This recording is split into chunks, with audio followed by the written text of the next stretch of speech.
آیت کریمہ سورہ حشر 28واں پارہ سورہ کی آیت نمبر 9 ہے۔ سورہ حشر 28 العالمین نے 114 سورتیں 30 پارے کا مجموعہ،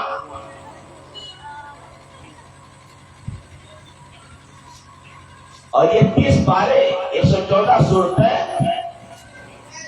23 سالہ عرصے میں جا کر کے نازل ہوئی ہے۔ آپ لوگ بالکل غور سے سنیے گا، کوئی یہ بہت بڑا جلسہ نہیں ہے کہ 3-4 گھنٹے یا رات بھر گفتگو ہو، اختصار کے ساتھ مگر جامع اور معنی انداز میں آپ حضرات کے سامنے باتیں رکھی جائے گی۔ سب سے پہلی بات تو یہ ہے کہ اللہ رب العالمین نے اپنی مقدس کتاب قرآن مجید و فرقان حمید کے اندر کئی آسمانی کتابوں کا ذکر کیا ہے۔ ابراہیم علیہ السلام و تسلیم کا صحیفہ تورات، حضرت داؤد علیہ السلام و تسلیم کا صحیفہ کتاب زبور، اور حضرت عیسیٰ علیہ السلام و تسلیم کی کتاب انجیل، اور اسی طریقے سے آخری اور لاسٹ کتاب، لاسٹ بک آف گاڈ، وہ کیا ہے؟ وہ ہے قرآن مجید و فرقان حمید۔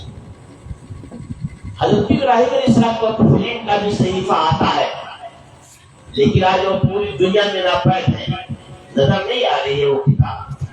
4 آسمانی کتابیں، تورات، زبور، انجیل اور قرآن، یہ 4 آسمانی کتابیں ہیں، اور یہ چاروں کے چاروں ابھی اس دھرتی پر، اس روئے زمین پر، اس کائنات ارضی پر موجود ہیں، اور ان کے ماننے والے مذاہب وہ تمام کے تمام اپنے پاس بڑے حفاظت کے ساتھ رکھے ہوئے ہیں۔ لیکن ایک بات غور کیجیے گا کہ ان تمام آسمانی کتابوں کے اندر تحریف ہو گئی ہے، بدل دیا گیا ہے، معنی اور مطلب تو الگ بات ہے، الفاظ کو بدل دیا گیا، الفاظ کو بھی بدل دیا گیا۔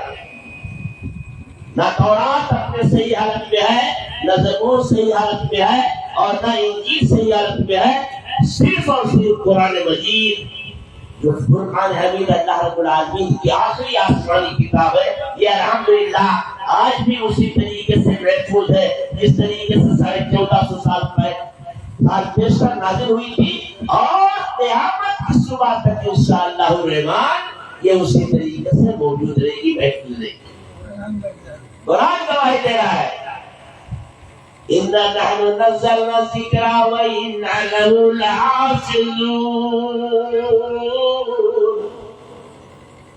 سورہ رات میں 13واں پارہ، اللہ فرما رہا ہے کہ ہم نے ہی قرآن کو نازل کیا، اور ہم ہی اس کی حفاظت بھی کرنے والے ہیں۔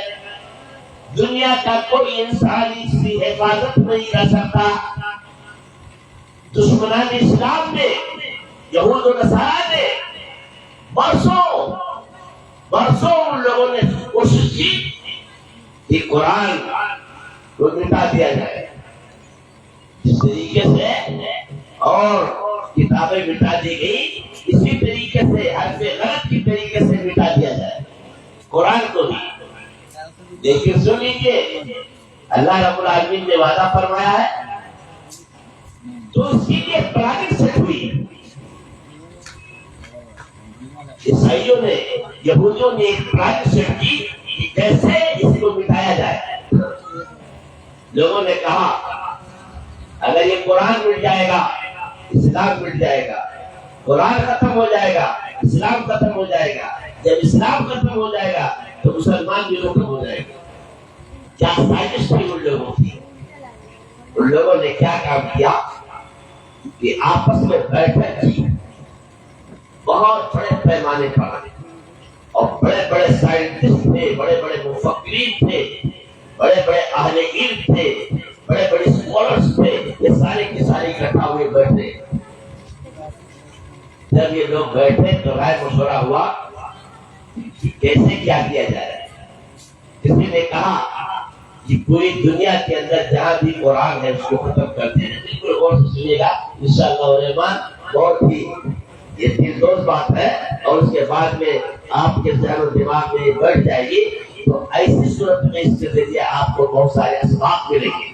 لوگوں نے کیا کہا کہ پوری دنیا میں جہاں بھی قرآن ہے لائبریریوں سے نکال کر کے جلا دیا جائے، مسلمانوں کے گھروں سے نکال کر کے جلا دیا جائے، کتب خانوں سے جلا دیا جائے، تاکہ یہ تمام کے تمام بالکل ہمیشہ کے لیے ختم ہو جائے۔ اسی میں سے کسی نے کہا اچھا یہ بتاؤ لائبریریوں سے قرآن کو مٹا دیا جائے، جلا دیا جائے، نکال کر چھاپا خانے سے نکال کر مٹا دیا جائے، لوگوں کے گھروں سے نکال کر کے مٹا دیا جائے، لیکن وہ قرآن جو مسلمانوں کے سینے میں محفوظ ہے اس کو کیسے مٹا سکتے ہیں؟ کیسے مٹاؤ گے بتاؤ؟ سناٹا چھا گیا، یہ تو بہت بڑی بات ہوگی، کہا کیسے مٹاؤ گے؟ تو قرآن کی عظمت، قرآن کی شان اور قرآن کے مقام اور مرتبے کو اللہ رب العالمین نے جو قرآن میں خود اپنی مقدس کتاب قرآن مجید و فرقان حمید کے اندر بیان فرمایا کہ اِنَّا نَحْنُ نَزَّلْنَا الذِّكْرَ وَإِنَّا لَهُ لَحَافِظُونَ، ہم نے اس قرآن کو نازل کیا اور ہم ہی اس کی حفاظت بھی کرنے والے ہیں۔ اب اس کے بعد میں ایک دوسری پلاننگ سیٹ ہوئی، اور دوسری پلاننگ سیٹ کیا ہوئی؟ ایک اور راستہ ہے۔ جب قرآن مٹ نہیں سکتا، مسلمانوں کو مٹایا نہیں جا سکتا ہے، کہاں کہاں تلاشو گے؟ شہروں میں آبادیوں سے تو نکال لو گے، لیکن جو بیابانوں میں ہے، صحرا میں ہے، جنگلوں میں ہے، ویرانے میں ہے، اور وہ بھی چھوڑیے جو لوگ سمندر کے بیچوں بیچ میں جہاز رانی کرتے ہیں، سمندر میں جہاز کو چلاتے ہیں، وہاں بھی تو موجود ہے، تو ان تمام لوگوں کو نکال کر کے کیسے مٹاؤ گے، کیسے ختم کرو گے؟ ایک راستہ ہے، وہ راستہ کیا ہے؟ قرآن محفوظ رہے، مسلمان بھی محفوظ رہے، قرآن کے معنی اور مطالب کو بدل دیا جائے، تاکہ جب وہ بدل جائے گا تو ایٹومیٹک کے مسلمان خود مردہ ہو جائے گے، مر جائے گے۔ یہ ان کی پلاننگ تھی، اور بہت بڑے پیمانے پر۔ دوستو، بزرگوں اور بھائیوں، غور طلب بات ہے کہ کس طریقے سے ان لوگوں کی سازش ہوئی۔ قرآن تو الحمدللہ اسی طریقے سے محفوظ ہے، الفاظ اسی طریقے سے محفوظ ہے۔ اللہ کے پہلے رسول کا فرمان ہے کہ قرب قیامت میں جب قیامت آ جائے گی، القریب اب قیامت آنے ہی والی ہے، تو اللہ کے پیارے رسول صلی اللہ علیہ وسلم نے فرمایا کہ سارے الفاظ آسمان کی طرف اڑا دیے جائیں گے، چلے جائیں گے، جہاں سے آئے ہیں لوح محفوظ سے پھر جا کر کے وہی محفوظ ہو جائیں گے، سارے الفاظ اڑ جائیں گے۔ لیکن جب تک دنیا قائم ہے، یہ آفتاب، یہ مہتاب، یہ سورج اور چاند، ستارے، سیارے، سیارچے، دریا، پہاڑ، نباتات، جمادات، حیوانات، انسانات جب تک موجود ہے، تب تک اس کے اندر کوئی الفاظ کے اندر ایک شوشے کا بھی فرق نہیں ہوگا، انشاءاللہ الرحمن۔ یہ اللہ کا وعدہ ہے اور اللہ کے رسول کا وعدہ ہے۔ آئیے، میں نے جو آیت کریمہ آپ حضرات کے سامنے پیش کی اور حوالہ بھی دیا، سورہ حشر 28واں پارہ سورہ کی آیت نمبر 9، یہ ایک ٹکڑا ہے، یہ مکمل آیت نہیں ہے، ایک ٹکڑا ہے، اور اسی کی روشنی میں ہمیں گفتگو کرنا ہے۔ یہ الحمدللہ آپ سبھی حضرات جو اکٹھا ہے،